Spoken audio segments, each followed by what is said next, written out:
Good evening, audience. This is Thrills Alexander, your host of the BFFFL preview show. With no games this week, I decided we're just going to go ahead and have a special guest appearance this week. Who it is, I can't say. Guess you'll just have to tune in, or rather, stay tuned for the rest of the show. Let's get it going.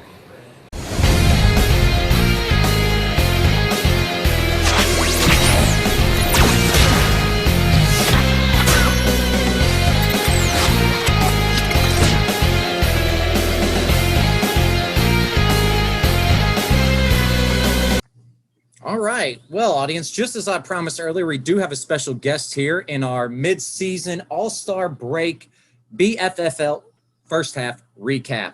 And I'm sitting with none other than Teeth Face, second place himself, one Harbington. And we're going to be looking at some power rankings of teams going forward for the second half of the year. What do we expect to see? Are we going to see some inclines, some declines, some teams just kind of stagnate?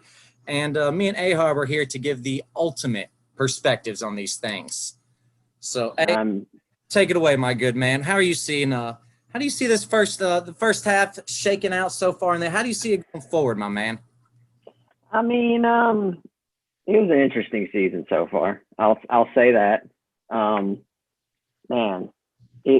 Maybe I'm feeling, just playing in these two other leagues, I kind of feel like I wanted this All-Star break so bad. Man, I'm with you, dude. I'm to in it. Another league right just needed there. a little breeze. I just need to look at my phone and not feel like, okay, who do I need to pick up? Who should I snatch before somebody else snatches them? And just give my eyes a break from looking at the constant green and white on my phone screen. Yeah, I've had it's been a humbling experience in the other two leagues. One of the leagues, I'm just going to tell you that my microcosm of a season was I really was ready. I started calling Moran when he was at Coors, and then I think he was going to miss the whole Brewers death stretch rotation.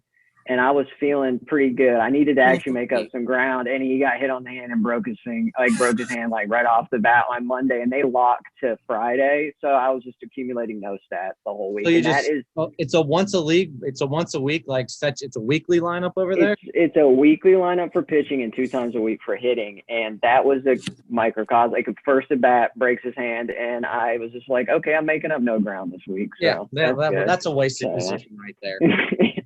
So this is bolstering my spirits a little bit in this league that I'm playing good, because I thoroughly suck in one league, and my hitting just sucks in another league. My pitching is good, but my hitting sucks. Well, that seems to be a standard AHARB thing right there. My pitching is fantastic, just fantastic all rounds. I've always loved pitching. It's my favorite part of baseball, and it is showing. After I drafted my teams, both my pitching staffs were killing all three, and I was just like, wow, okay, well, maybe I need to pay attention to hitting a little bit more. Yeah, I was going to say, I haven't even seen you make very many moves involving your staff. It's pretty much been, these are the guys I drafted, and these are the guys I'm sticking with. I think Stroman being traded was the first swap I've seen of any pitcher leaving your team.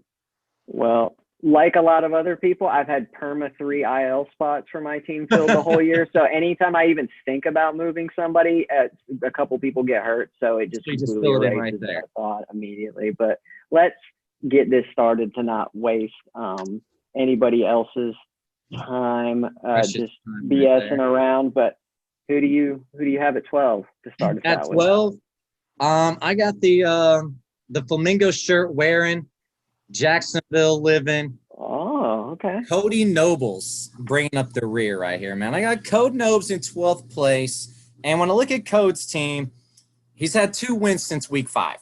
All right. And he's just getting blown out left and right. Like, his losses, they're not even 8-6 losses. They're like 12-2, 10-4. When you go back and look at his team, it's just like, damn, he hasn't really been competitive but like 1 or 2 weeks. And then just the fact that he just lost Acuna. He had given up so much to get him pitching-wise that for him to be able to come back from this at all, he's really in it to be a playoff spoiler. If he finishes anywhere other than last place, he needs to give himself a pat on the back. And that's no slight to Code Nobes. That's just saying, when you look at his team right now, it is in dire straits. I could see that. I didn't have him last, but I vibe with what you're saying. I feel like that JD Martinez for $1 6-man rotation, James Paxton was probably the that it ignited your team, and I feel like set you on your way. And you're talking about a guy that's given up Robbie Ray, who's breaking out. Aaron Nola, who he's going to get it together. I feel that. What he gave up? Aroldis. Aroldis has been rough right now. Yeah, you're talking about the pitching he's given up with, and my thing is like there was no upside to James Paxton. I think he was fine, but there was no. We can agree there was like 6-man rotation hurt, velocity was down. There was no upside to that trade. When I looked at the trade, I looked down. I was like, damn, James Paxton is actually my number 2 starter coming out of the draft, and I was like. JD Martinez was bad last year. I don't know. And then I was reading that, like, they're allowed to study film again in the dugout between innings. And I was like, oh, well, in that case, let's just go ahead and try to lock this thing down right there. Well, you made me – I immediately, after he had that huge week against Rymar, I hated myself for not thinking of drafting him because I drafted him in that short season when he sucked. And I didn't think he was washed. And I looked at his projections for the rest of the season, and I thought I thought Cody had paid like $4 for him, and I was like, I can't believe that was such an oversight on my part. And then he paid $15, and I was like, that was I was like, well, it made me feel better, I guess. It didn't make me feel better that he killed it for you, but it made me personally feel better that I didn't draft him. But yeah, I actually get that. I actually have somebody that has just been put through the ringer this year, I feel like, in a numerous ways. But I got Ben. I hate to put him that low. And he's grinded, but, man, he had the double whammy of every single player he drafted either underperforming, getting hurt at some point. And that – I know he took a lot of – it's an assortment of just underachievers right now. You are not lying. And even the people he drafted, Tommy Pham, Matt Chapman, coming off injuries, getting healthy, like Luis Castillo, they all started performing. But I agree. He sat on those guys for weeks, and then you can only wait so long. You can't just. Which I'm pretty of the belief that those guys are probably going to lead you out of the cellar. But when you're sitting at 0-8, man, like you got to do something. Even at 0-5, you got to start looking in the mirror and be like, you know what, Tommy Pham, 201, I got to let you go. I gotta move on. I got to find something here. Yeah. And Castillo, I know that hurt him so bad. Just drop him and then see Billy Baseball just swoop in and pick him up, and he's almost back to real Luis Castillo right now. Yeah. Weird that he is not getting anything with the changeup. Like he cannot get any whiffs on that money pitch, but his slider's good now. So I'm like, okay, well, if that comes along, but he's got a name, and Billy Baseball is in this league, so he's gonna inevitably name recognition trumps a lot of things. Only. That's why Victor Robles has been added about 45 times. I know him. Why. He was an AAA All-Star. Gotta have him. No, that's just me busting Billy, but no, man, like usually that's going to work for you because he's a big, but yeah, I got Ben. I'm looking at this team right now. I just want to do a quick rundown of Bedell's team. Hit me with it. Pretty decent. Votto. Yeah, really was good. Votto's been good. He's been striking out a lot more, but he's also hitting a little bit more power now, not taking as many walks like that. But then you got LeMahieu, underachieving. Berger, some kid that just got brought up. Miles freaking Straw is starting for me. He's been freaking good the last couple months. Like, he's somebody you got to look at. You're like, I need some speed. Let me look right there. But he's typically batting in like the 8-9 hole in that Houston. Something I hate. Well, yeah. Houston's lineup. It's pretty stacked. Kyle Tucker can't get out of that 7 spot, and it kills me. But then I'm just like, what the hell? Like, I look at that. I'm like, every day Kyle Tucker's in the 7 spot. I'm like, okay, I can dig that. That's one less time I regret drafting him my own self. Dude, can we just talk about how ridiculous that lineup is? Like, I don't really think they're so Houston good. Springer hasn't hurt him at all. But then the offense is just like Cooper, Garcia, Kiki Hernandez, Kike, whoever you want to pronounce it, Benintendi, and then he's got Leary, Garcia, Brantley, and Correa on the DL, Marte out. DL, JD Davis on the DL. strong bottom, though. I mean, like Brantley, which when I traded, dude. I mean, when you traded him, I was like, that dude. That was. I kind of was like, man, that was like this. When I played you, that was the average anchor for your team. I swear he was getting on every single at bat. and that's something I did notice. Crazy. Like once I dropped him, my team average has kind of I mean, he's not going 1 for 16 like Spring the Ding did for me last week. Dude, he's sitting on that. Which is not predictive. It's just a snapshot of what they're doing. I got StatCast leaderboard up. His X batting average, like he's batting 326. It's His like expected batting 355. average is 334. I'm like, so it's real. I mean, it's crazy though. But like Moustakas, I picked him up. I mean, I have him in a couple, and he's been a freaking bust. But you got to think JD Davis might be a pretty microcosm of Ben's season, is him killing it and then immediately getting it injured. Yeah, him looking like he's about to come back and then re-aggravating something in his rehab assignment right now. I looked at Ben's team for a while on his bench and his pitching staff with Maeda, Greinke, Urias, Manoah. Reyes, Lugo are really good. Anthony Bender's really good. And Anthony Bender's somebody I was tempted to pick up, but I just couldn't. I should have done that. I'm going to drop Jose Alvarado. He's just too studly.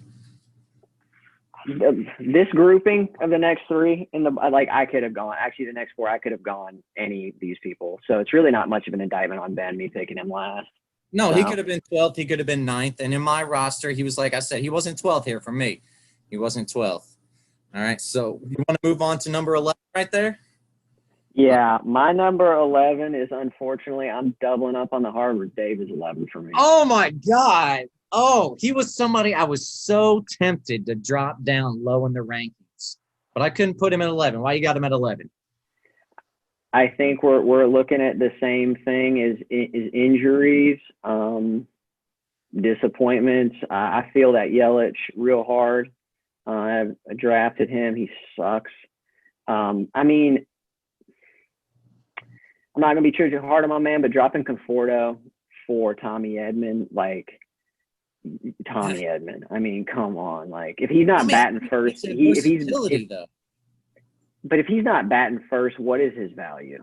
Because he's not going to, the lower you fall in the lineup, you're not going to be stealing bases as much. Nope. Your job is just don't fuck it up for everybody else. Don't mess it up. And he's got no power. I mean, Schwarber it's not, I know I looked at his team like 3 weeks ago when he beat Billy, and I was thinking if David made the playoffs, it was going to be dangerous because, Schwarber was Babe Ruth, Byron Buxton, Anthony. I still think Anthony Rendon would be a good bounce back. I mean, I just think he's been hurt.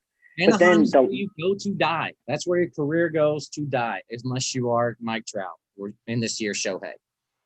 And I think I'm a stats guy. I think the biggest indictment on David is I think we could say he was maybe a little rusty coming off of not playing. And David is a guy which I don't think if he changed the way he played would maybe be great for him. But he's a guy that lets him roll out and play. You can see he has the third least amount of moves in the league. And he just 48. He has the second fewest behind Walker, Texas Ranger. Oh, excuse me. Him and Anthony are at 48, 45, where everybody else is 70 to 90 range. And his team is a management type of team. Like, Patrick Sandoval, you can't start him every start. John Gray, Ian Anderson, McClanahan, Tristan McKenzie, Frankie Montas is a total cherry bomb. Like, you never know what you're getting with him. And there's just a lot of inter-game management having to go on. And that's not David. David, we know him. He drafts it. And I respect that because he made the playoffs, every year except for 1 year. So the track record's there. I'm not questioning it. But he didn't play last year. Well, excuse me, 2 years ago when we had the big kerfuffle about who was the sixth place team right there in the very end. Yeah, he was the number 1 seed that year. Oh, damn, that's how I forget it. That's how he was so I mean, that's what I'm saying. The year I didn't play, he didn't make the playoffs, was the only year. So that's my 11th. What's your 11th? My 11th, I got the man of all the ties. I got BJG down there at number 11. I got Douglasville's hero bringing up the second to last spot right there. And I mean, I look at it, and what I did was I kind of broke down their schedule going forward. And B Green actually plays the toughest schedule going forward. He plays on average 4th to 5th ranked team every week the rest of the year out. He's the only player that does not face a team ranked 10th, 11th, or 12th right now. So he's since week 5, he's 1-6-2. Yeah, it's cringeworthy right here. It's his staff is just imploded upon itself week after week. If his offense is piping Monday through Wednesday, it's shit out city Thursday through Sunday. And if I'm not mistaken, I think he's putting too much faith into those 2 Tampa young guns right there in Wander and Vidal. I did notice going back to his week against Billy, why are you starting them over Jonathan Scope and Jonathan India? Yeah. Like, there were times where if Vital Brujan was in the lineup, he was starting over Hobby. Hobby Bios. I mean, Hobby Bios had a banged up thumb, so I'll give him that.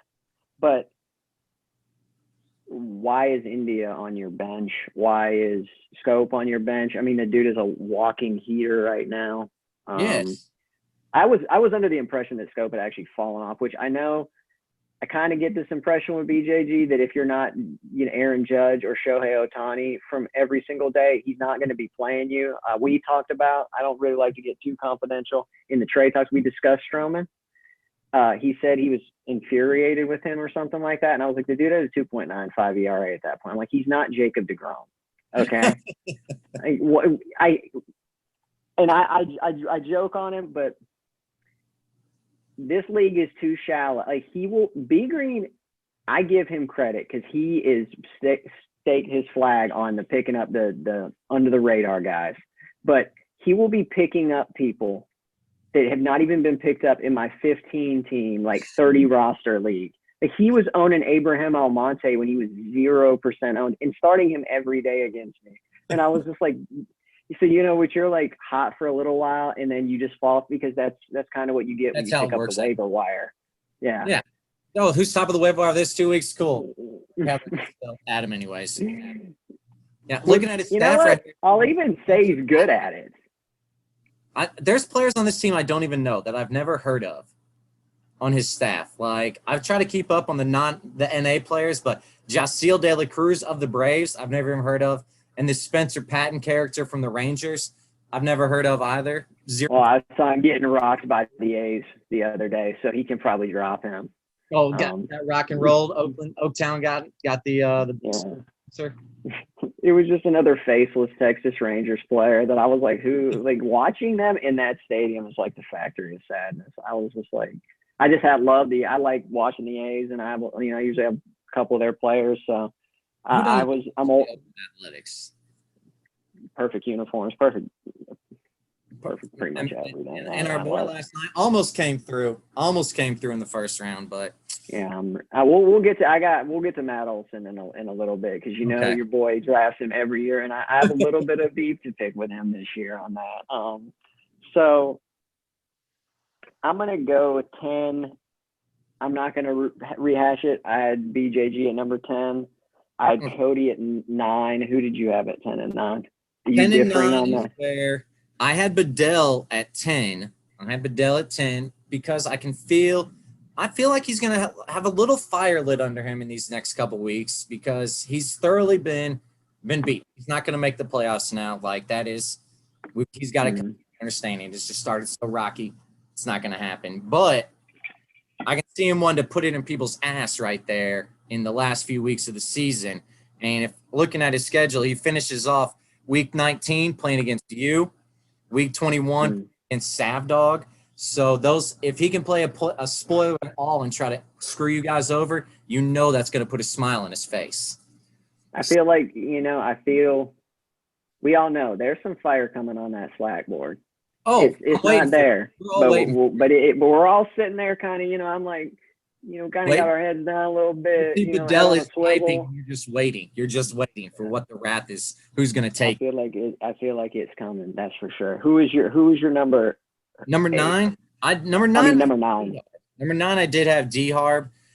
Just like you were saying, man can't stay healthy. 2-6 in his last 8 games without one loss, that being close. I mean, just just can't stay healthy, and it's not his season right there.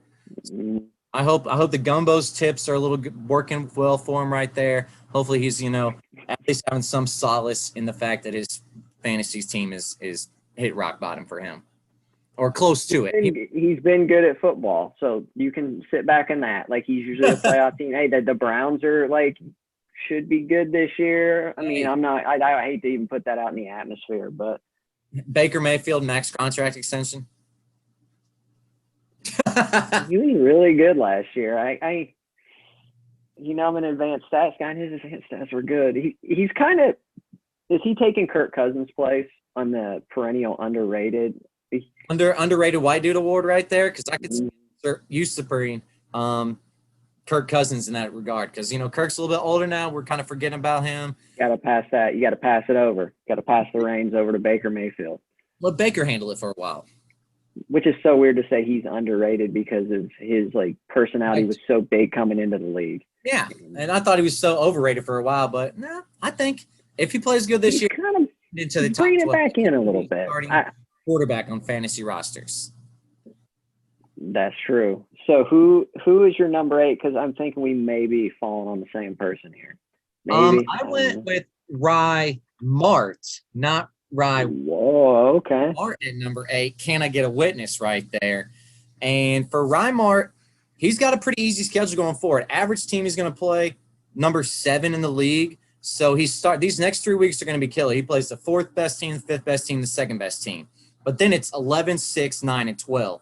So if he could go maybe 1-2, 2-1, and then finish 4-0, he might be able to pull something out. But he's another one of those teams that just can't stay hot. He hasn't had back-to-back back-to-back losses since week 5 or 6. And if it wasn't for Showtime on his team, his offense would be almost deplorable to a degree. I mean, with Merrifield, you can always bank on him, get on base to a degree. Stolen a ton of bases. Over 800, he's going to steal some bases. But other than that, 24 stolen bases right now for Whit Merrifield. It's pretty nice right there. Nice. But Jorge Polanco, Jesus Aguilar, is these the 2 weeks that Jesus Aguilar is going to hit 425 and jack 5 home runs and drive in 15? Or is it the week he's going to go 1 for 22 and do nothing? So that's what you see right with Jesus. And that field, Trent Grisham or Austin Meadows is your best one. I don't like to look. I like Austin. I thought Austin Meadows was going to be. I really thought he was going to be that dude this year. His launch angle is insanely high, so I think he's really doing the Max Kepler thing to the extreme. Pulling the ball everywhere and living and dying by that. Everything's out there to right field or left field, right?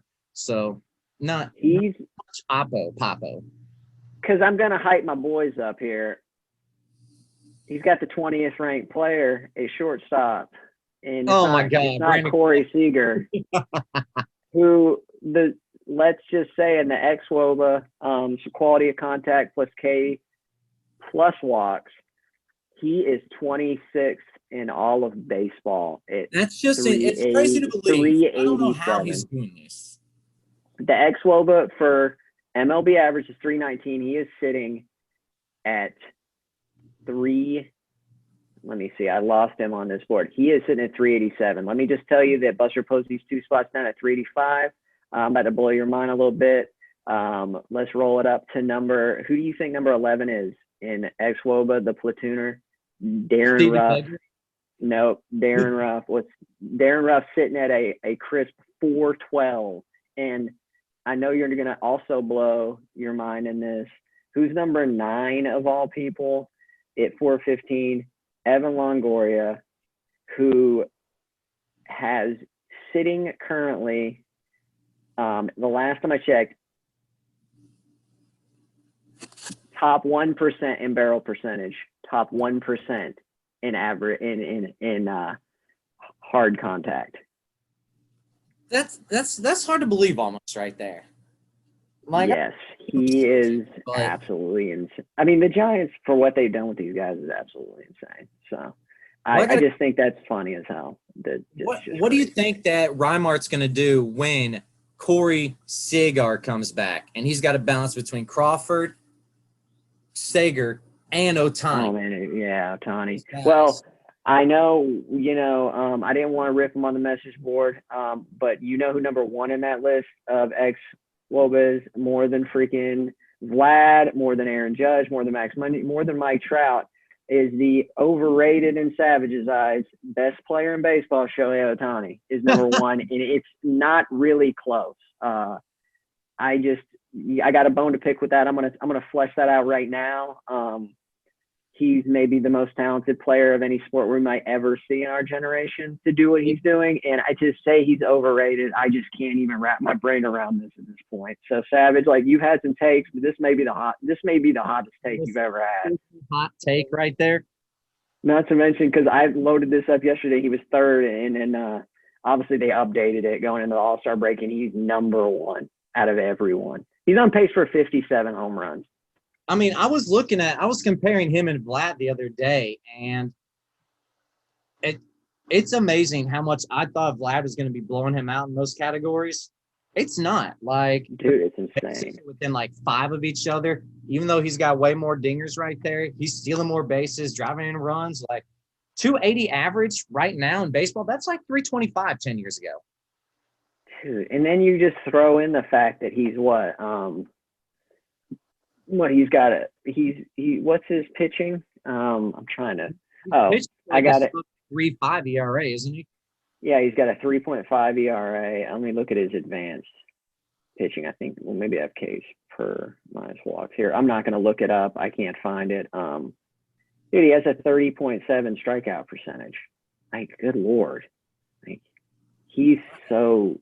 I looked at the earned auction values from Rasball. He's number 2, I think at 54, but then you add his $2, and he's number 1 in everybody, even over Fernando Tatis. So take out that 2/3 of an inning clunker against the Yankees a few weeks ago, and his pitching numbers they're off the charts. He's insane. He is really insane. But dude, I don't know what he's gonna do. I want to wait for the trade of Freddie Freeman later because my man Jaycock really came in hard on that one, and he did that. But I don't know, man. I would probably want Corey Seager in my starting lineup somewhere, knowing what he could do in a short time span like he did in the playoffs last year. I mean, like him and Shohei could catch fire, and Trent Grisham's good. I got nothing against Gresham at all right there. He was somebody I looked at adding as like a 4th outfielder for a while, but I just couldn't pull the trigger on that one. So he can't hit lefties, and then Sam's batting leadoff. So it's gonna be Padres lineup though. I mean, looks pretty stacked. It's pretty nice lineup right there. Stacked, yes. So I'll do my 8th, and it was Walker, Texas Ranger. Right. Okay. Ryan Walker. I'm happy a couple weeks ago when Savage was on your thing, on your preview show, that you said that he really had no excuse. I know he obviously maybe didn't want the team he had, but that team that Snead drafted, I know that he gets, it was Snead who drafted it. That team was interesting. I mean, Trey Turner, let's talk about the best shortstop in baseball right there. Power, speed, Trey Turner. Love. Trey Turner. Think about how good Ryan Walker's team would have been if he didn't trade Bo Bichette for Goldschmidt's been picking it up, but Charlie Blackmon is that ultimate replacement level. He's where he is right now. I want to cut you, but I can't. $3. Like, oh, it's Charlie Blackmon. I can't cut you, even though if I looked at the numbers deeper and just said player A, I would be like, oh, this guy's a bum. Why do I have him? I mean, I'll be honest with you. I like his team. He's done some pretty interesting. Why are we keeping Pineda on his active roster through his IL when he was on his IL? Why are we keeping Kluber? I mean, like some rookie moves, but I'm willing to forgive that. Corey what Kluber about that one? September now, you could probably let him go. What about that $1 Jake Cronenworth? I mean, you talk about a good player right there. I had no idea he even was an all-star, and I didn't even think he did deserve to be one. And then I looked at his numbers, and I was like, I owned you last year in the strike-shortened season. You were pretty solid. Let me double-check. Oh, still pretty solid here. I definitely got all in my head about that when he had that Kim was coming and they're like, he's got to have to play on the big league level. And I was like, well, Cronenworth's probably not going to be playing. I was like, no, Yeah. Kim's taking a back seat. And I mean, looking at Rywalk infield right there, aside from Nate Lowe being not a very good first baseman, Cronenworth, Eduardo Escobar, and Trey Turner, 3 pretty solid dudes right there, right in the middle of your lineup. Yes. And can we also, I want to hit you with my favorite stat of maybe this year. My favorite stat of this year, and this is my man, I'm not going to be critical of anybody's roster management. David Fletcher, this is my favorite statistic. He doesn't even have a barrel this year. He's not barreled one baseball in 303 at-bats. Why is he in your freaking starting lineup? Why is he on your team? Like, he doesn't even – the dude has not had – barrel is a quality struck baseball at a certain launch angle. I think it's between like 8 and 15. He has not hit one this year. I think, like, I don't even know how that's possible, but it's true. You got to luck into one eventually. He doesn't even have barrel percentage on his StatCast, like, his little, like, landing page because he doesn't have one. His numbers kind of remind me a little bit of Luis Castillo back in his Marlins days when he was almost an average and he almost didn't crack double-digit RBIs. And also, it's like, okay, so he's the top 2% of the league in K percentage, like doesn't strike out. He's the bottom 4% in walk percentage at 4%, and he has a whopping hard hit percentage of 17.2%. He is absolutely blistering baseballs, but he's like a Williams Astudillo right there from the Twinkies. Like, doesn't strike out, doesn't walk, maybe an Andrelton Simmons type. Like, I'm swinging every damn time. I'm going to make contact one way or another. And I got to respect him. You know, I feel like I can bust on the Fletcher pickup without saying that he's kept Alex Baum the whole year. And Ryan Walker is literally the antithesis of Austin Snead. And I can't tell you how much I appreciate that. Because as much as, like, you know, I think I found somebody who likes Drew Pomeranz more than I do because he now has him on his IL. I feel that with my heart, and him being very measured and not making stupid moves. I appreciate that. He's actually a shrewd. He's actually been a pretty shrewd guy. So I will, as much as I'm bust on the David Fletcher, I actually, be honest with you, like, he's got this is a pretty good team. I mean, Zach Wheeler's freaking ace. Herman Marquez has been good. I mean, I don't know how you feel about that Liam Hendricks trade, but I can't believe Billy gave away Liam Hendricks. I'm happy personally for that, but it was crazy. That was Billy's boy right there, and I didn't expect him to be swapped out. But I mean, when you have 15 closers on your team, I guess eventually you got to swap one and do something, which is what Mr. Baseball did. So so I got him at ace. Although I could see him going anywhere from like 8th to 6th or 5th, to be honest. I did not him. I had him at a 33% chance of making the playoffs. Like, I've got some faith in Rywalk. Oh, damn. So that division you're thinking is going to be real strong with playoff teams. That division is head and shoulders just so much better than the other 2 divisions. And that's true. Yeah. I didn't really think about that. That your division is and coming down he has the second easiest schedule. He plays 11, 10, 5, 12, 9. He ends with 3-1. So if he can get anywhere close to 500 in those last couple weeks, he's got a chance. He's not playing Billy baseball. That would be the ultimate showdown for a playoff seed, if possible. Well, his victory over Billy, I think, kind of propelled him because Anthony, I guess that can only mean does he get to play you again? No, you've already wiped the floor with him twice. He played very well against me. That was like me benching some starters kind of thing. Like, actually, like, it was not me being like, it's Friday. It's Friday. I'm about to watch some TV. I'm not even going to turn baseball on tonight because I'm chilling. My phone's charging in the room. I'm not even checking it. We're good. Who's your number 7? Number 7, that's where Rywalk came in. So I had Rymart at 8 and at 7. Okay. I'll let you go to 6 then. All right. Number 6, I got the Savington dog. I do too. We finally agree. Our first agreement only took us half the roster right there. Hey, that's good television, you know. He's coming down the stretch. He does have an easy schedule, 4th easiest in the league. Wraps it up last 3 weeks, 10, 6, and 11. So he's going to be playing B Green, Bedell, and Billy in those last 3 weeks right there, which could either be, oh, I'm going to ascend, I'm going to pass Jay Cock and take the division and get the 3 seed, or it could be, oh, crap, I've got to make up from, playing the 3, 7, 8, and 4 seeds these past 4 weeks.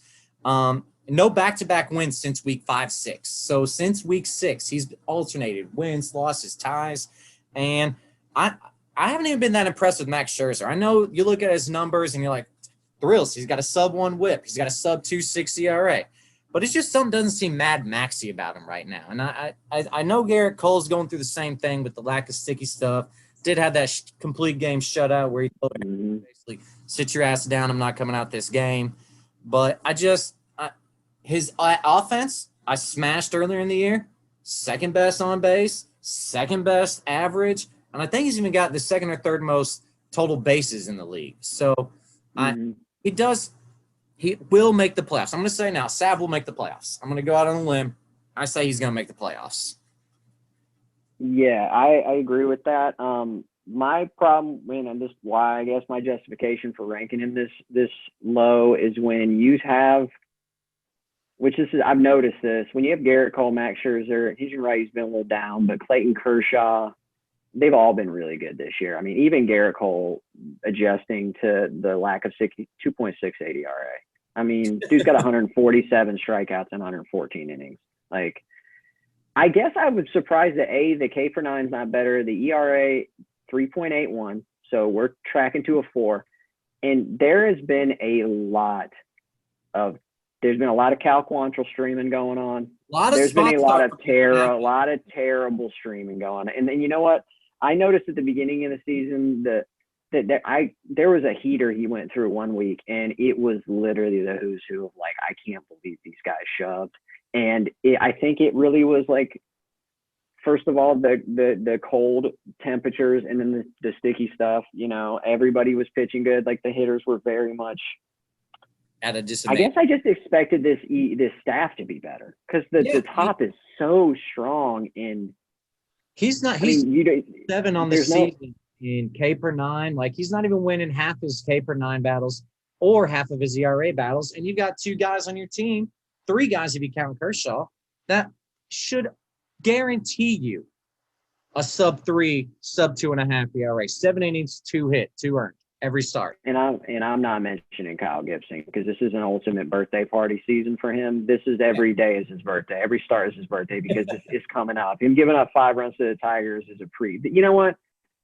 Kyle Gibson is kind of a microcosm of Savington, I think, in a way, because my problem comes with the offense. I love Cedric Mullins. I vote him all-star starter. Frazier, Reynolds. My question comes in when you play the guys, Anthony, you, me, Jaycock, they can really, hang them and bang them. Like Adam Frazier going 3 for 4 with 3 singles ain't gonna cut it. And that's kind of where he ran in. That's where he ran into trouble with me. My guys were just banging home runs, and he couldn't. I mean, there's a limited.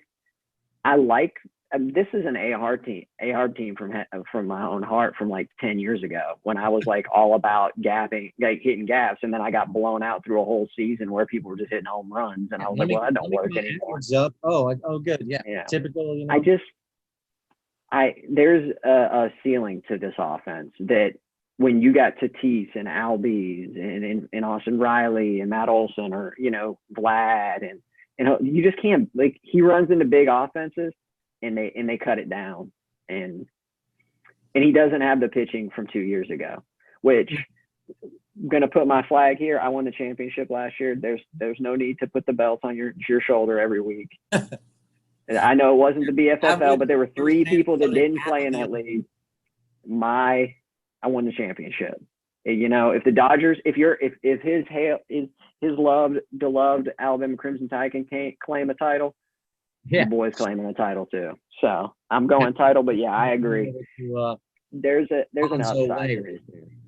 There's an upside to this team that, like, there's a ceiling is all I'm saying. That when you get into this top 5, there's a little bit more of like crack through it. And I want to Adam Frazier for a second. On the season, 115 hits, a whopping 161 total bases. So you break that down, you can see that, and that's 4 dingers right there. So off the cuff, he's got probably 15 doubles, 14 doubles, and the rest are singles. Like he's if he gets empty stats. If he gets 5 stolen bases, if he gets traded, where is he? Is he batting first in a good lineup? I guess that's my question. You put Adam Frazier on the Braves, he's batting 5 or 6. Although Yeah. the Braves would never make that kind of trade. I mean, yeah, that's that. Yeah, and then the Braves are just too hurt anyway, so he probably immediately get hurt. So yeah, he steps out on the truest field and breaks his ankle. Oh, great. And yeah, even Jordan's had a really good year. I was thinking maybe he wasn't killing it. I don't even quantify Jordan's year as a good year yet, because when I think of Jordan, I think of 330 average, ripping the cover off the ball. And this year, I mean, he's batting 294, but his OPS isn't even 900. And that's somebody that's a DH. Like Nelson Cruz can still put up an OPS over 900, and he barely has knees left. I don't know. Sitting fourth in that lineup, though, is just dangerous as hell, though. So who's your 5th? 5th, I got Hansel, a.k.a. Billy Basington Ball at number 5. Okay. Is that where you chalked him in at? I did not. I actually have him higher than that. Okay. Who'd I you had to bring put. 5 then? I had Anthony actually. Whoa. I'm gonna have to talk on Billy for a second, then I'm gonna let you talk on Big Ant there for a second. But seeing Billy, I think 5 is right where he needs to be, even though his staff is tremendous. Adding Strode Daddy can only help.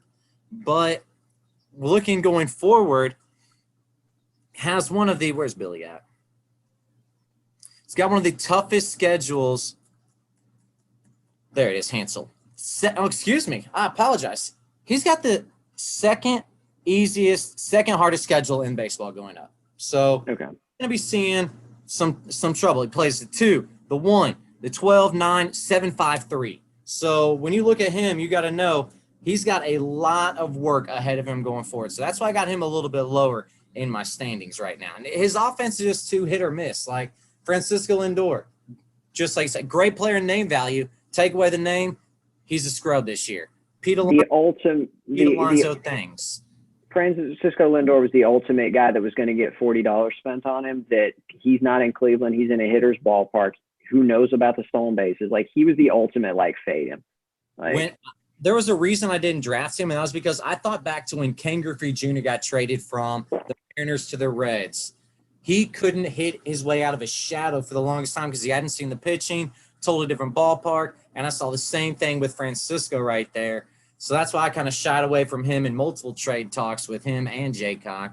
And then Cody Bellinger, I mean, I expected a lot from him. Picking him up I thought was pretty cool, but you gave up Leon Hendricks for it.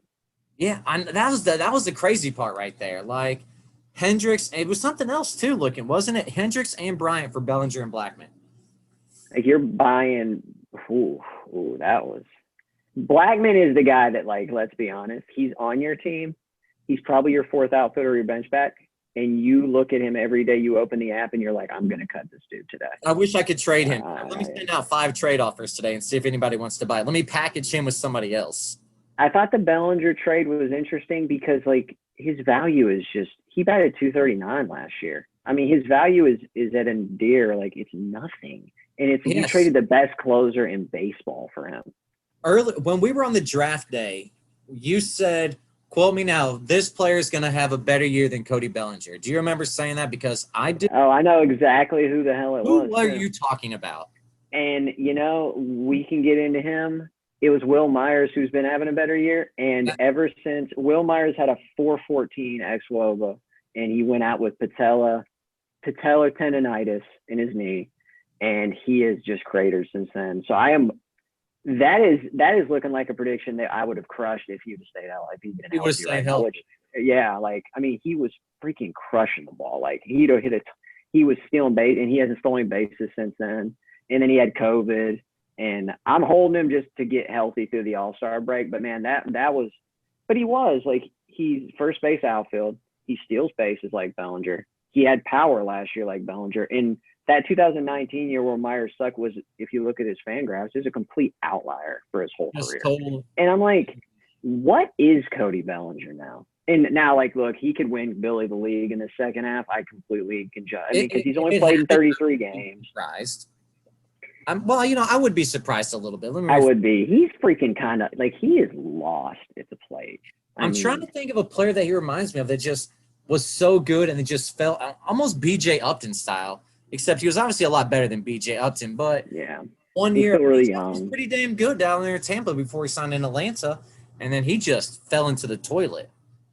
And like you said, that good last year, and he's not that good this year. I mean, 176. Also, it's like, I know he's battled like 10 different injuries. Actually, I was looking at, because I was thinking about, you know, obviously I think everybody's looked at Cody Bellinger and thought about trading for him. Yes. I mean, the dude's hard hit percentage is 31.7. I mean, the worst in his career was 2018, and he wasn't good that year. I mean, the dude is WOBA is 260. He's rocking a 70 WRC plus right now. And I looked at his projections, and they went from top 25 and they fell out of the top 30 within a week. And I mean, he's got a lot of guys that I think will bounce back. Like Aaron Judge has been awesome. Andrew Vaughn's been good. I think Conforto's going to be better. Eloy coming off.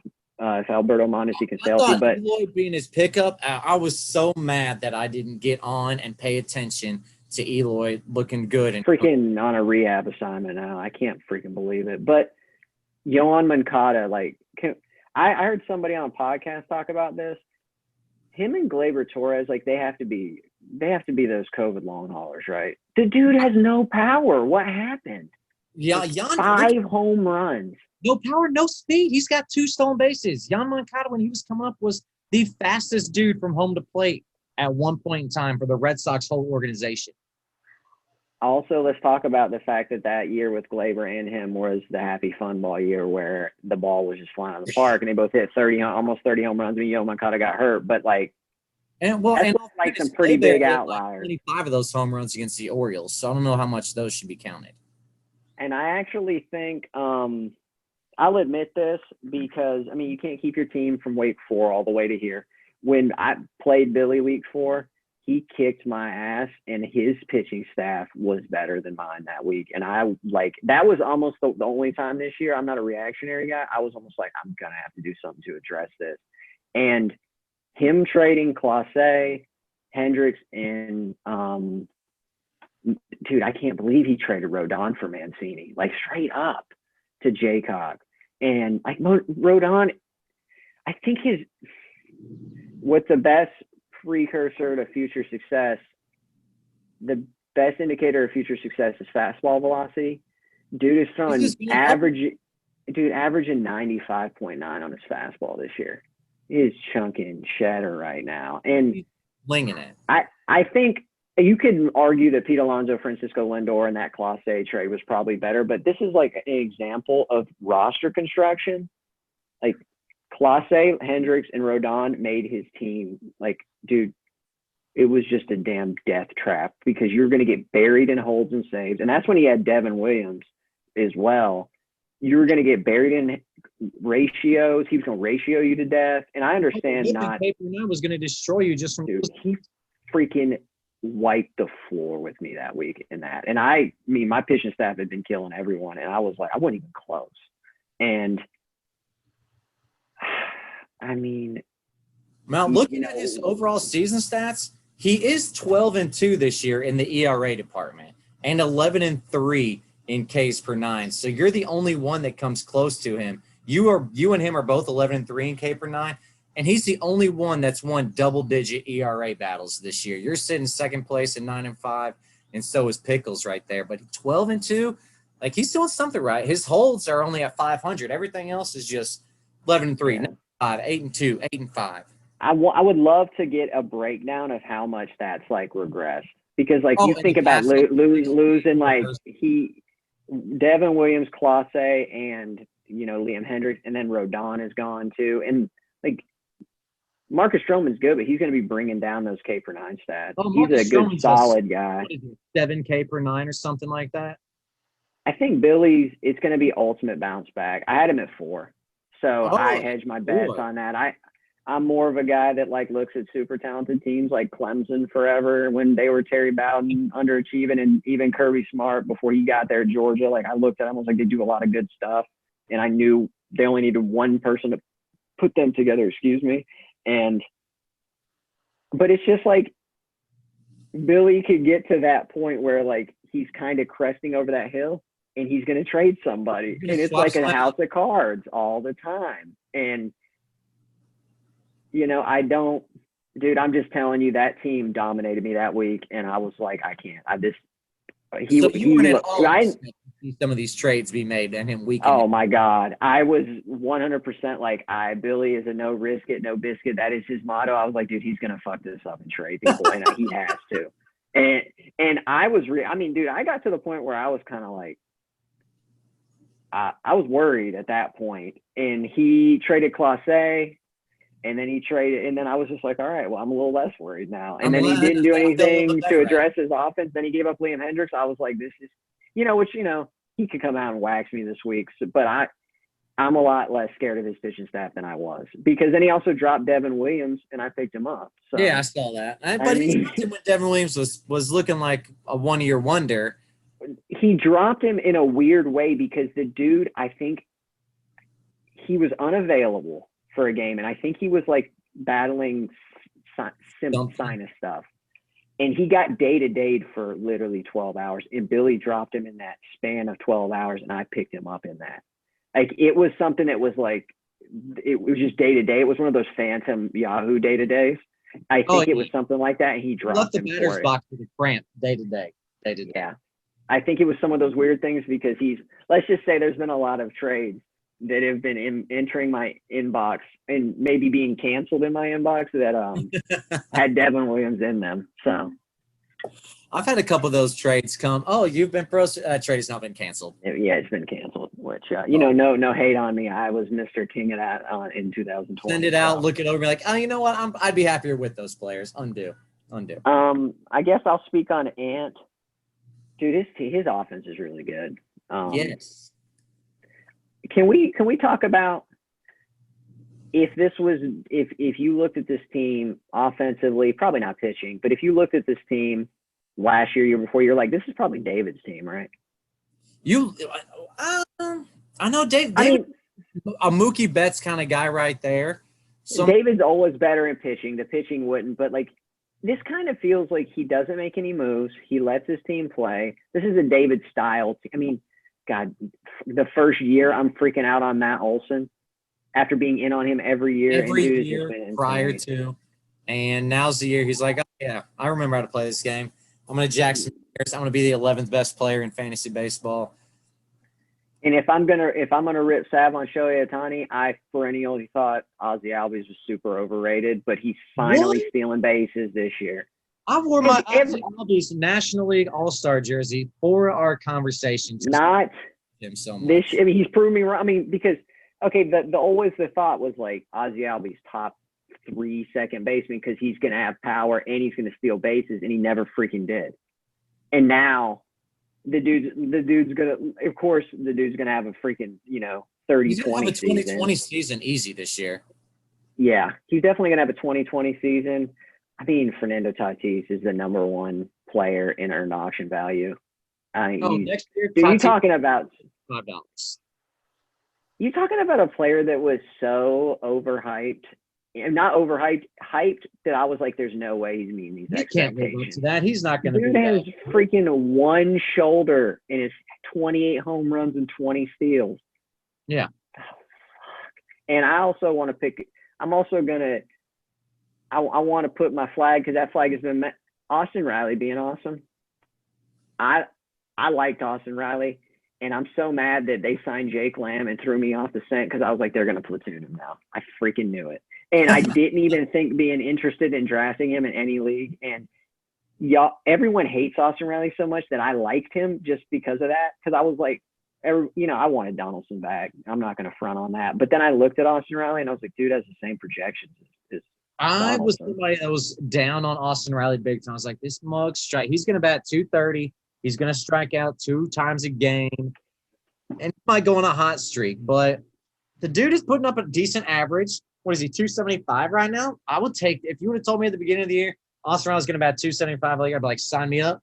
Sign me up all day because he's going to rip the cover off the ball at least 20 this season. Going to put it over the fence. I'm now really studying everybody's teams, and I feel like everyone on everybody's team is ranked in the top 100 that has a name. I was like looking at Mookie Betts' season, like how is he ranked 74th? I mean, obviously it's stolen bases because he has 7. Yeah, those stolen bases are so valuable. It's ridiculous. But yeah, looking at those numbers: 256, 13, and 38. Those are pedestrian. Okay, so I saw somebody say something on Twitter, and I can't unsee it.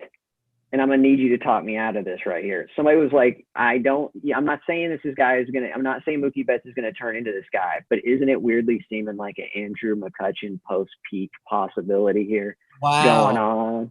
Wow. So we're talking about McCutchen's last year in Pittsburgh, followed by that little just that weird trajectory where he was like best player in baseball, and then he hit age 28 to 30 or whatever, 27 to 30, and he just became really like not that great. I mean, he was like good, but he wasn't amazing. Good, but he's not like, oh, I'm gonna go see Kutch today. Yes, it's more like, oh, Kutch is playing. Cool. I just saw it. I can't unsee that tweet, and I'm just gonna need somebody to convince me that ain't the case. I think the Dodgers are gonna be upset paying what, $35 million a year. I think that's awesome. I think I like that. I mean, being a Dodger hater, I'm fine with that. Do that, please. The only thing about that took me Anthony at 5, the pitching staff is not good. I mean, Giolito, what is going on with that? Oh yeah, you the Carlton interview, I'm sure, where he called him out on it, wanted to meet him in the parking lot and everything like that. Are you talking about Donaldson?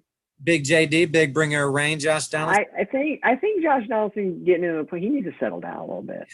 Like, I like his fieriness. Now he's kind of being a troll. He needs to slow down, but. Dude, Anthony, like DeSclafani, he's a pitcher you're gonna throw against really you're not throwing him against the top offenses. Like I can admit that. Not throwing him against. I wouldn't throw him against Cincinnati. I wouldn't throw him against the Dodgers. LA. Throw him against the quality teams in the National League. Now, D-backs, sign me up all day. Put him out there. Anthony's gonna throw him against everyone. Well, but obviously. The thing that kind of got me thinking about this team, made me rank him over Savage and everything, was he's got the Bulldogs, Kyle Hendricks, and Lance Lynn, and that's like a sit and forget kind of guys, and they are not getting you Ks per 9, but God, I don't know, man. Andrew Chafin, he's been really good though. 6 2/3 innings, no doubt, and we just said he can't count on Lance. Lance Berlin's got a K per 9 of over 9.5, I believe, 105 Ks in 90 innings, so he's right there at 9.2. So he's not too bad, and a sub-2 ERA. I mean, that's. And a dude's gonna throw he's gonna throw 115 pitches every start. He's a throwback. I mean, he's rubber. So he's also known to be a little fiery, and I kind of like it. I don't know if you saw the John Boy, him striking out somebody, calling him a slap dick motherfucker, but it's I can dig that. Apparently, Rob Friedman, the pitching ninja. There's apparently something, I don't know, the Giants drafted Bednar from Mississippi State. Apparently, he gave me a compilation, that he put a compilation up of Mississippi State pitchers. They're apparently a bunch of freaking maniacs. You talking about yelling at some opposing people, and Lance Lynn's a Mississippi State Bulldog. So, carry that Bulldog mentality. I like it, though. I'm going to be honest with you. I like that. I like some certified psychos on the mound, When the best thing we got is Joe Kelly looking at somebody like that, like we need some. So that was the 5 and 4. I mean, yeah, it was the 5 and 4. Let's round this out. All right. You want to knock out? Well, my number 4 we didn't talk about real quick, but that was Jaycock. I had Jaycock in number 4 right there, and I only have him at number 4 because he's shown that he can win, except when he plays the best of the best. And against you and me, he has not picked up a victory yet this year, and that's where 2 of his 3 losses have come from. So if he's got an easy schedule the next few weeks, 5-11, 4-10, but then closes 1-8-6. If we can see something out of him, adding Carlos Rodon and getting Jack Flaherty back and getting Mike Trout back. That's where I'm at with it, man. I got him actually 3. Oh, I could have almost talked me into 2. Also, the ex-Woba top 25, he's got 4 players in the top 25, which is the most besides myself. Dude, I mean, like, can we talk about Joey Gallo, another player Cody traded away? Oh, Joey Gallo, not somebody who you ever expect to have a good batting average over the last 30 days. He's batting 307. That's not something if you would have said he's batting 207, I'd be like, that sounds about right. But 307, I love to see it. If he could keep that up, just bat 280 the rest of the year, that is a top first round player in Joey Gallo. That is a round pick. So the Pickles, I mean, dude, I grouped him in the top 3 just because the simple fact that, you know, he's got that possible league winner in Gallo, you know, like much like you have Stanton, who can just go on a binge. If he can carry you if you need to. Yeah. I got Jaycock at 3, man. And then Trout coming back, add to that lineup in the Freddie Freeman trade. I'm failing to find why Reimar would have wanted Max Fried and Trent Grisham for Freddie Freeman. If I'd have known I could put a package together like that, I would put Freddie in my utility and let Vlad at first and just go on about business. I didn't look. I looked at Freddie Freeman. I didn't realize he was struggling so much at the time. And I went to his StatCast page, and everything was still all red. On point. All red. He's X-BAT is freaking 305. X-Looks 582. I mean, he's top 5%, top 3 and 5% in the league, respectively. Like, dude's hitting the ball hard 52. I mean, that's a trade that I'm like, this is a damn good trade. You know, it's a really good trade. And he's made a couple of those with the Carlos Rodon. I mean, playoff, totally different thing. Getting Gallo for Lindor and Pistol Pete along with Clase, David Peralta was thrown in that deal in the beginning of the month of May, but that's a pretty solid 2-for-2 trade looking back on it now. I mean, I'm sure rash judgment was, oh my God, he gave up Lindor and Alonso and all he got was this, but in the long run, those rash judgments. Dude, no. As soon as he gave up Clase, I think at that point had thrown like 48.7% of his pitches over 100 miles an hour. The dude is just freaking ridiculous. Electric.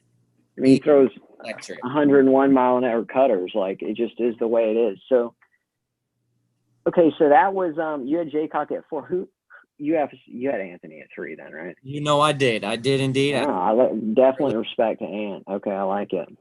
Yeah, I'm giving some Ant some much due respect. Although I will say he did have regular season champion aspirations a few weeks ago. But he's just 3-3 in the last 6 weeks. So we kind of put those to bed, maybe quieted the mouth of the South for a little bit longer. That's impossible. You know that. That's a negative. That's a negative. It's never going to happen. But, I mean, coming home, 3rd hardest schedule. He gets 2 teams. He gets the 12th team and the 10th place team. But other than that, 7, 2, 3, 5, and 1. So these next 4 weeks, 7, 2, 3, 5, they're really going to show us Anthony going to put up a valid fight for first place, or is he going to be more like, okay, typical Anthony, he's going to be 4th or 5th and get bounced in the first round of the playoffs? Yeah, which I know we're not talking about the playoffs because that's just a totally different – and that's a completely different thing. Yeah, that's a different thing. So rounding out, obviously, shockingly, me and you, we're in the 1 and 2. I really flip-flop with this. I could have gone either way on both of us. I was thinking the same thing. I thought if I put A-Hard number 2, people would go through, just be Mr. Humble over here. Or if I pick myself number 1, thrills kind of. I'm living in that same world, but I'm gonna be honest with you, man. I picked myself number 1. Like, I don't. I'm gonna be honest with you. I picked myself number 1. So that's perfect, actually. Like, so. Well, we could. Why don't you give me the case for your team being number 1? Okay, I can do that.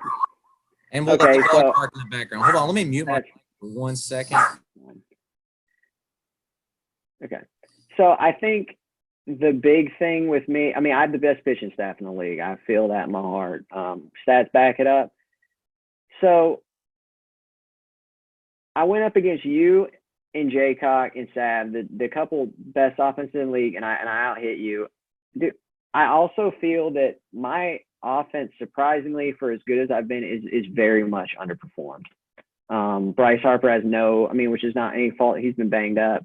34 RBIs. Like after seeing his 2020 gains in so many categories, unlike all of his chase rate, I thought he was going to come I into thought he was going to win the MVP this year, to be honest with you. Just crush it. Which also, going back to the X-Web leaderboard, I have 4 people, me and Jaycock are tied. And just until the stats, they changed up, I actually had like 6, but two people fell out of it. Nick Castellanos fell back a little bit, and Billy, don't listen to this, Alex Kirilloff, Blood Red, StatCast page. He has a 380 ex-WOBA, batting average of 300. Alex Kirilloff is freaking good. I wondered why you kept going back to the well on. Dude, Kirilloff is – maybe he's not going to do it this year. Like, the guy is really – his barrel percentage is top. He's the top. He's the 85th percentile. Like, he is good. He's really good. I know it's kind of marred by the fact that the Twins suck. So yeah, that's really my argument, is that my team largely underperformed in offense, and I'm still 10-3.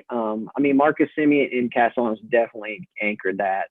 But I also think injuries have benefited me in a way, because I think my team's the deepest in the league.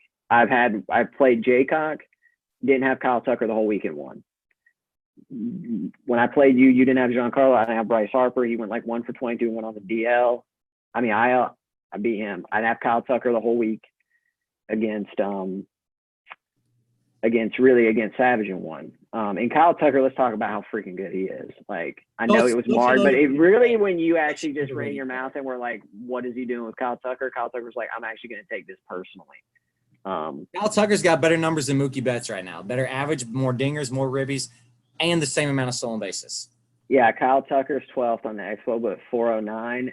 His X batting average is 319. How much did you pay for? Like $15? I'm going to be honest with you. I drafted him in the snake draft in one of my 15 team leagues. And I went in with my like cheat sheet, who I was going to draft. He wasn't even on it. I didn't think I was going to even have a chance to draft. I drafted him for $21 in this league. I got him, and I didn't even think he wasn't even on my cheat sheet, because I was like, well, Billy or Will are going to pay like $30+ for him. And I can't believe, but obviously, but also, can we talk about Marcus Semien saving me from myself on the 100th? I was fine with draft. I was looking into draft. I actually paid $3 for him. And because I did the Bad X projections, and they do StatCast involved in it. And dude, like, look, they got me Eugenio Suarez and everything. So it's projections. They fail just as much as they succeed. Marcus Semien was worth thinking it spit out an auction value of like $15.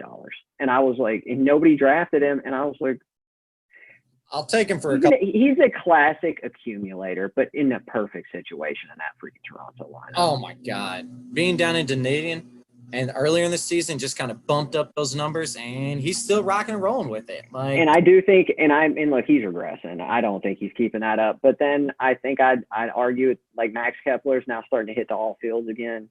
Yeah, so they're going to balance each other out. One dips and one raises, and you're getting the same production right there. I think Will Myers, he's been hurt. I think he's going to get healthy. And my all-time man crush of man crushes, who is I didn't make this prediction because I thought he could have finished as the top overall catcher. I actually think Sean Murphy could have been. He was so good last year. I love Sean Murphy. He had an elite walk rate. It was over 10. It was 15, 16% last year. And I'm like, what catcher you get is walking that much? Nobody. And yeah, he's obviously the average isn't there, but now the only reason I was I probably could take Will is because I think high side on offense, your team Vlad, Jose Altuve, Giancarlo, Tyler O'Neill, by the way, is ridiculous in this Expo, but I think he's He's 15th. I actually, when I just was perusing StatCast leaderboards last year, he was like super high. And then he sucked and then got hurt. Yeah, got hurt. Like, nobody knew about him. O'Neal? I actually read a Fangraphs article, and he was a true 2 outcomes guy because he just strikes out or it's a home run. But I see he's diversifying his portfolio, yeah, which doesn't really matter that much. Yeah, that's just regular nowadays. That's a little bit high, but not super high. So that was smart of you to pick him up because he carried me for a couple of weeks in the middle of the season right there. Like, I can't even lie. 3 weeks back, he was doing heavy lifting for my squad. And I am not, like I said, I look at the future success. Juan Soto is underperformed, and he's still killing it. But I think upset that he was in the home run derby. I was like, I can't hurt him any worse. He hasn't done anything that I've expected him to do. Well, I think that actually might be good for him because our man, which I guess it was really ridiculously high last year, he's rocking a 54.1% ground ball percentage. That's killing his freaking home run potential. Yeah. And I can't believe we're talking about that. And he's 7th on this. His xBAT's 315, 543 slugging, which is versus 445 and then 48. The dude is he's rocking a 131 WRC plus, and we're talking about this dude like he's rocking a 50 WRC plus. Said Cody Bellinger had a 70 earlier. Yeah, I'm like, well, his projections the rest of the season on the low side, the lowest WRC plus he's projected for is 155. So we can work with that. Yeah, that's a big reason I looked. And then also, which I didn't want to go into the in-game strategy. I wasn't really gonna. I didn't want that to factor in because I feel like that could have ruined everything. But I'll do it with you and me.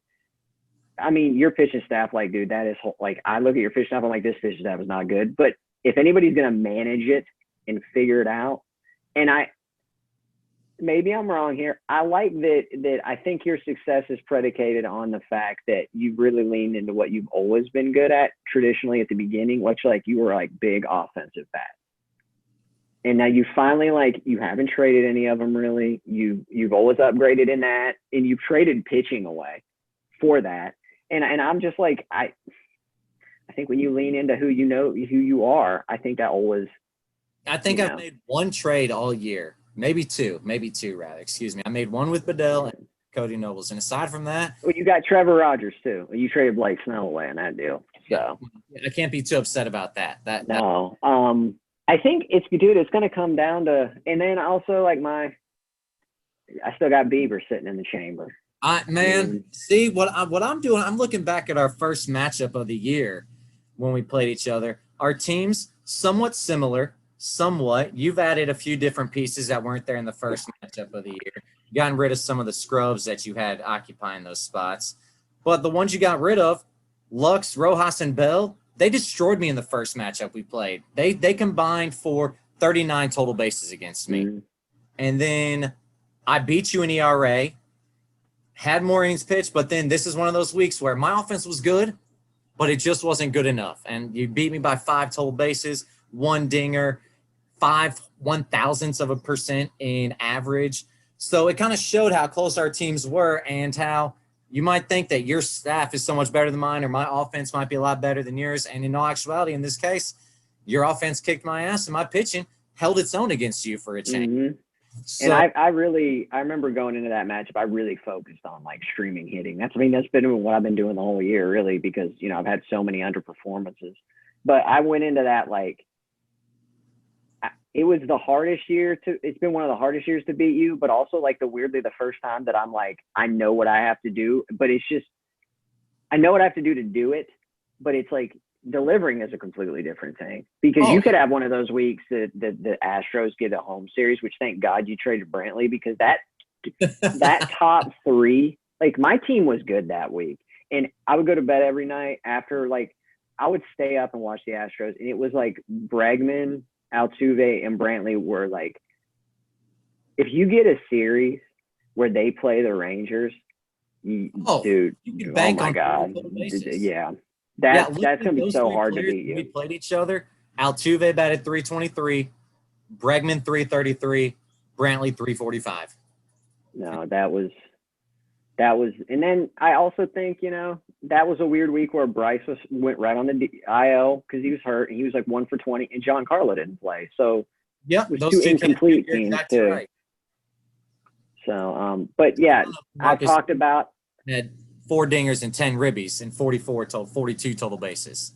and we'll talk about your this is going to have to be like a two-parter. We're going to have to give the goods for everyone, but also I'll say, and this is a little inside baseball from my mentality, obviously, I don't talk as much shit as I have in the past. I finally think I've got down to the point where outwardly I was projecting onto everyone I was talking shit, and I didn't. Dude, Savage punched me in the mouth in the playoffs and I completely like messed my roster up. I put people on the bench, and it cost me a win, and that was like, I think like I'm really pretty confident about my processes and believe in them. And I think I've like been able to pull out some close wins where in the past I wouldn't have, because I was just, because I would have got nervous because, dude, it was the ultimate.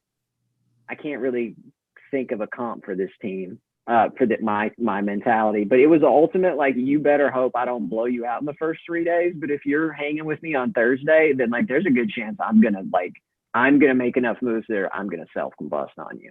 And I was like, I was Dallas Carter in Friday Night Lights. I'm going to walk out on the field and you're going to need to get beat. And if you're not, then you're going to get a chance against me. And I don't feel it's like that anymore. I have my processes. I go way more gut instinct on these processes than I used to because I'm confident in them. And that's crazy to hear Mr. Statman say gut instinct right there. But dude, it's so confusing with there's a million advanced stats. You have to pick them now. You have to pick the ones that you want to follow and be like, all right, this is what I care about, that I care about. These 3 indicators right here.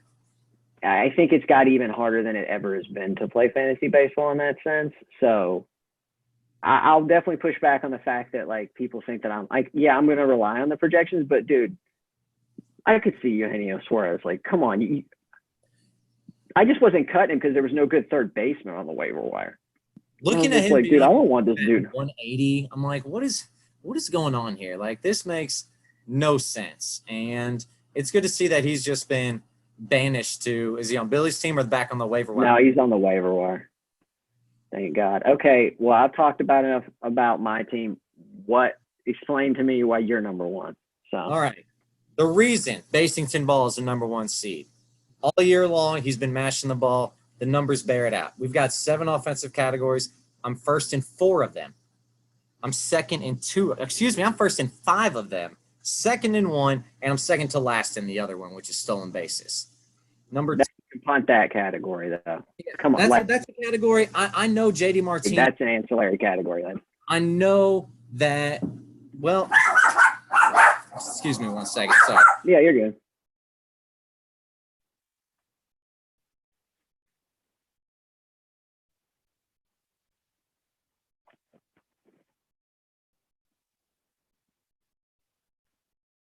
All right. Sorry about that. There we go. All right. So offensively, I've proven that the team that I built is built to mash.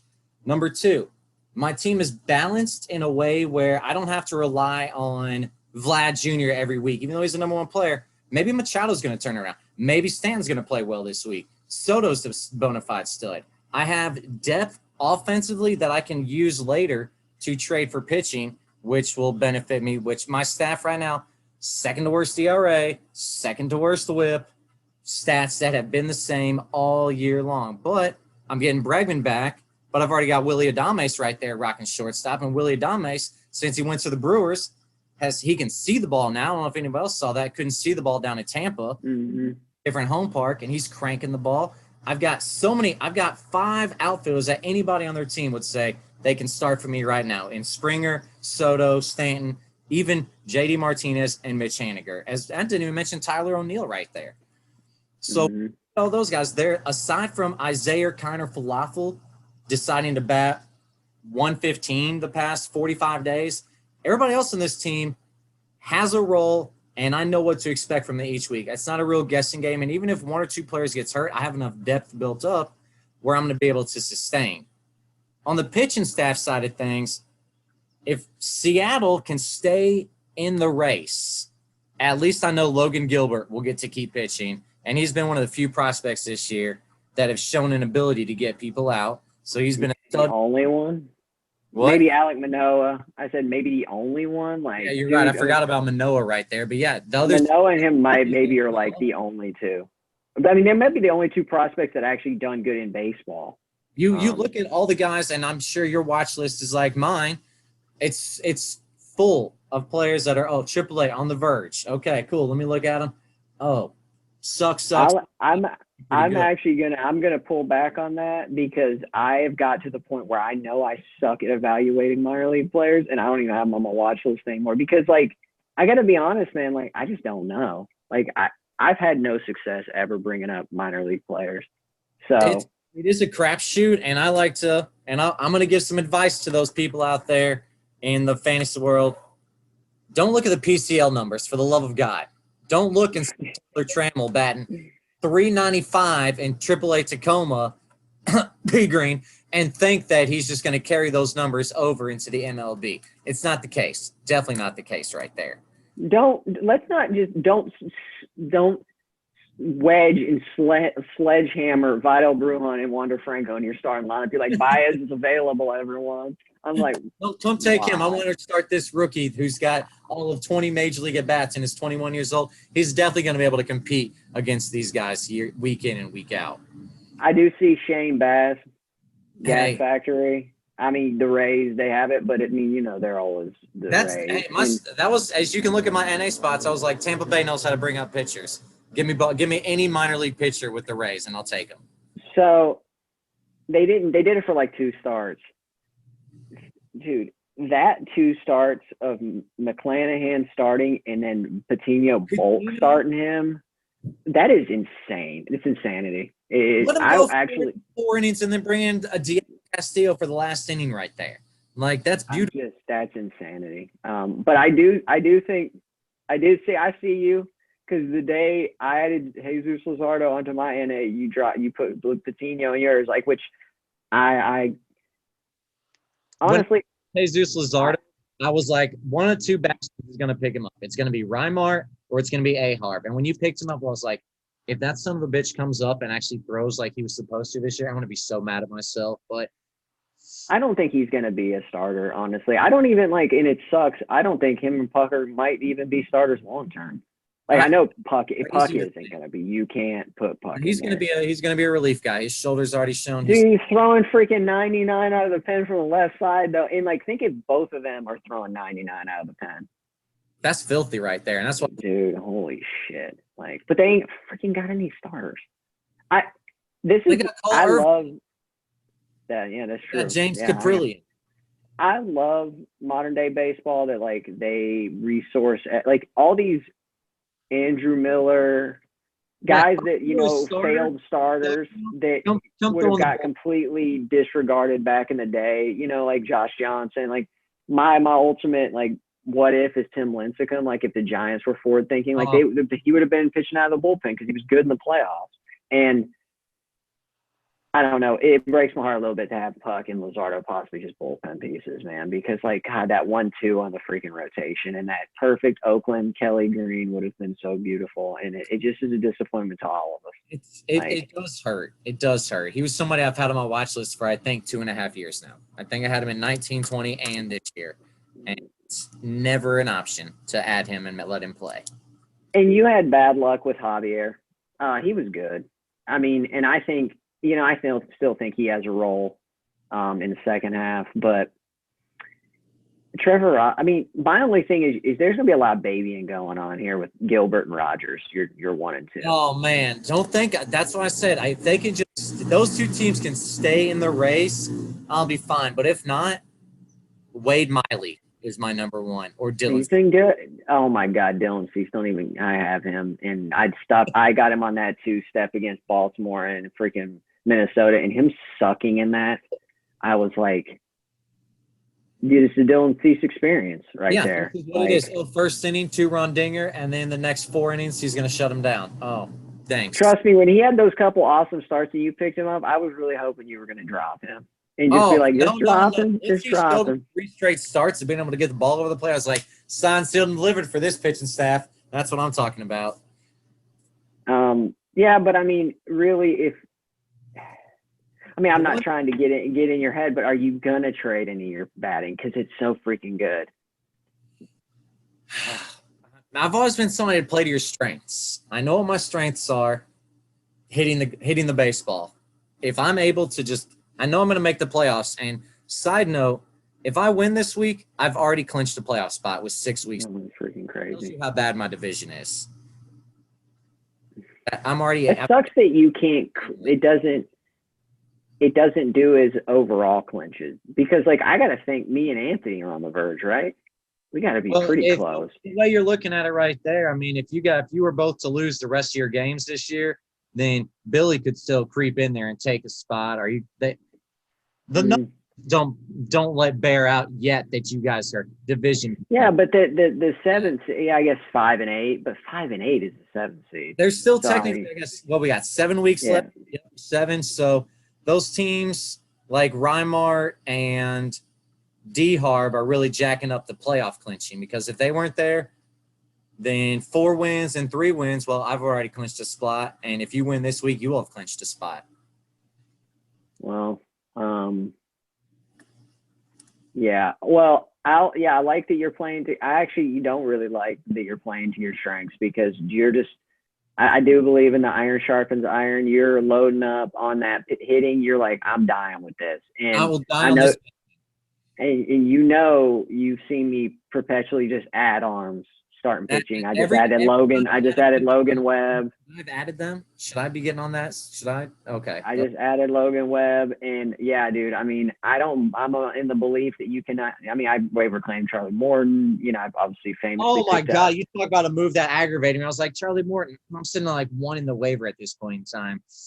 Do I want to waste it on Charlie Morton? Nah, he's been shitty. I just saw him pitch live. It looked like shit, and since then, killing it. And then you picked up Whitlock from Boston, and I was like, God. Well, Charlie Morton, fun fact, we talk about spin rate, still rocking at 3,000 RPMs on that curve. That's real spin rate right there. That's not spin rate. And I think a good thing, I think they Phantom IL'd him, but Brady Singer # better than Sonny Gray. I mean, I know that I can still hold on to him. Yeah, I mean, and then I just got, Bieber coming off the IL. And dude, it's been maddening because they've been so randomly used, but Romano, Rogers have been really good. Like, Rogers' peripheral stats are awesome. Just the Twins freaking suck. I was wondering why Romano, since he's the closer and he's like the only guy you have that's a closer, with Rogers kind of like split duty in it kind of thing with Hansel. Like, I thought you were just going to forfeit saves and just full bore going to holds. I can say that Devin Williams has been getting me a lot of holds. Dude, Holt is a freaking crapshoot this year. Yeah. And you know why I really zigged when everyone zagged? Because at one point I looked at everybody's team and everybody had like 5 people that got holds, and I felt like in the years past that wasn't the case. Like, there was like, you were stacking it, I was stacking it, Ben was stacking it. There were like 3 or 4 teams really always stacking up saves, always stacking it, saves and holds. And now when you're rolling 12 deep, dude, the saves and holds in the hierarchy of the bullpens just are so weird that it's changing every game, every team. And dude, there's never going to be a time that I'm not picking up Sonny Gray or waiver claiming Charlie Morton if they're available. Like, yeah, no, if I had one of those 2 guys on my team right now, I'd feel a lot better about my pitching staff. And I've been able to out ratio everyone with starting pitching, like, Kevin Ace Gausman. How long? If I'm not mistaken, I've looked at Gausman's numbers, and he seems to be a bit overperforming his peripherals. Is that a correct or incorrect statement right there? He is a little bit, but he has like the 5th lowest Sierra in the league because he throws his splitter like 50% of the time, and it's one of the best pitches in baseball. Like, dude, the Giants have figured him out. Like, that's what the Giants do. Let me look at Gausman. So he's pitching to and we'll get off. He's 1.73 ERA. He's got his Sierra is it went up. It's 3.31. His fifth is 2.56. So he's still projected 3.5 the rest of the year. I mean, okay, that's not too bad. And I was looking at your team. Are you not worried about the innings cap for possibly Brandon Woodruff, possibly Freddie Peralta right there? So I'm thinking Brandon Woodruff, they're going to let him – they got to let him go 180, right? I mean, that's what I'm thinking, but I've seen reports he's going to be a 160 kind of year.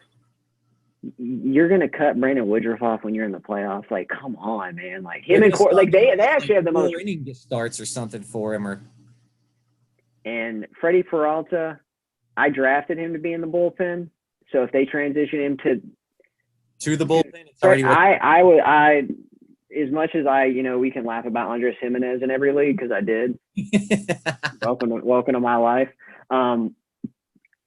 Freddie Peralta, he had a 15 points. He had a 14.42 Ks per nine last year. That's why I drafted him. And he's currently as a starter, which is insane, rocking 23.6 K minus Y. I mean, the dude isn't. He's been. I was all in hook, line, and sinker for him in every league, and I've never felt it in my heart more that he was going to be good, and he freaking has delivered the goods. And Sandy Alcantara, ace, easy 100 right there. And I think he's going to throw 200 innings. That's what I went in with, and that's what I couldn't really. I killed that middle. Yeah. I killed that middle part of the draft where I thought everyone was going to feel like Savage had so much more money than me, and he let me get Alcantara, Gausman, and Molly right off that jump. And I mean, Molly's actually underperforming his stuff. I see 118 Ks in 95 innings, 119 WHIP. I'm like, those are pretty solid numbers right there. He's actually underperforming. And then, yeah, I mean, I'm cool, and that's the thing. I'm cool with Freddie Peralta going back in the bullpen. And, I picked up Logan Webb, who is always flashed immense promise, possibly. And like you said, strengths, pitching's my strength. I love pitching. It's my favorite part of baseball. They could spider tag it to the fucking moon. I don't care. We can disagree on that because I know we do. I love pitching. And I don't actually think, as we've seen it, obviously offense has ticked up from the summer, but these guys are adjusting. Like, look at Garrett Cole. I mean, but it's not going to take long for him to realize I can do this without anything, or use what they. Yeah, the aces now. People like Rich Hill have sucked. Like, I think but you're going to see guys that are like kind of at the bottom there at the end. Like, I mean, Garrett Richards, but we won't go down that road because I don't want to drag this out any longer because people are about to have to watch a freaking marathon. Yeah, they are. Yeah, they are. I might have to cut this into 2 parts. We'll see what YouTube lets me. You need to cut it into 2 parts because it's just going to give, like, I feel like you can get a lot out of this. So this is an hour and a half long podcast video cast. Oh my God. Okay, yeah. So it's definitely worth it. It was worth it. I guess signing off on my end, I appreciate everyone. I think, B Green coming up for my brother in a really hard time. Jaycock talking shit every week. Anthony delivering the goods. Will, you doing this? Savage, you doing the Sab Dog videos. Obviously, I play in the 15-team leagues, and nobody says shit in those. I mean, it's just, there's no commissioners. That stuff is set, and it's just made me appreciate this league so much more. I appreciate it a lot anyways, but it's fun. I love going on Slack every week. Every week? I mean, every freaking hour of the day. Yeah, my bad. Every hour of the day. And, hashtag, I don't even mind seeing the sports connoisseur himself that deserves his own. I'm saying fire Stephen A. Smith, get Marcus his own show. He's going to run the gamut of sports. He's going to have it all. I appreciate his dedication to every single sport because I'm not like that in my life anymore, and I appreciate that. Marcus will talk about any sport, every sport. It doesn't matter if it's he's the James Everett Milam. He might know some women's soccer in Division II.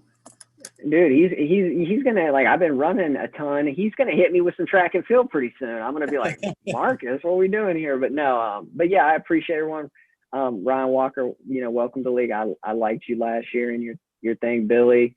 Make a couple more trades like you always do. But no, I appreciate everyone. It's awesome being over here. I appreciate. We appreciate you. That is not gonna happen.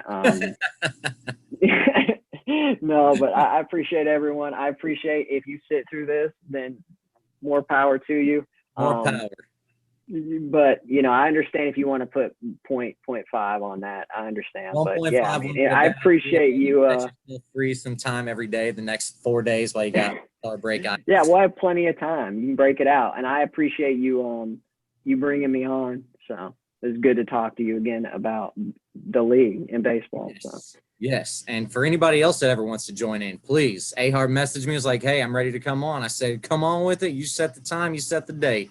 So yes, and I look forward after getting out of this COVID world to seeing everyone at a GM meeting. So speaking of which, I did hear there is rustling in the tea leaves that a GM meeting needs to be created in the next couple of weeks before summer break is over for a few teachers here. So just gonna throw that like half the freaking league. Yeah, exactly right. Like half the teachers here are about over their summer break and sadly marching back towards the school. Look, I don't, the sympathy's really low over here on this side. When I got Ben hitting me up in the weird middle of the summer, and he's like, I was like going to bring him out, just listen to some records at my house and go out to eat. And he was just like, what about like a Friday? I was like, I work. You have to live in my life. At 1 in the afternoon, that's my go-to time. He's like, dude, you're working from home now. Who cares? Like, it's not the way it is. But no, I appreciate you bringing me on, man. Hell yes. So thank you, Mr. One Alexander Warren Harbor. We appreciate your participation. Alexander Frederick Harbor. Frederick, oh my God, what is wrong? Warren. As I said it, I knew it was wrong, and I was waiting for you to say something. So AFH right there. Not America's Funniest Home Videos, but America's favorite harbor right there. There you go. So maybe not the favorite harbor, but the most hashtag superior ass. Hashtag superior ass. I think David still got the good vibes harbor. So, There you go. That's all we can hope for. All right. All right. Peace out, Ahar. Thank you for joining us. And yes, we'll be this video sooner rather than later. So until next time, Ahar, peace out, my brother.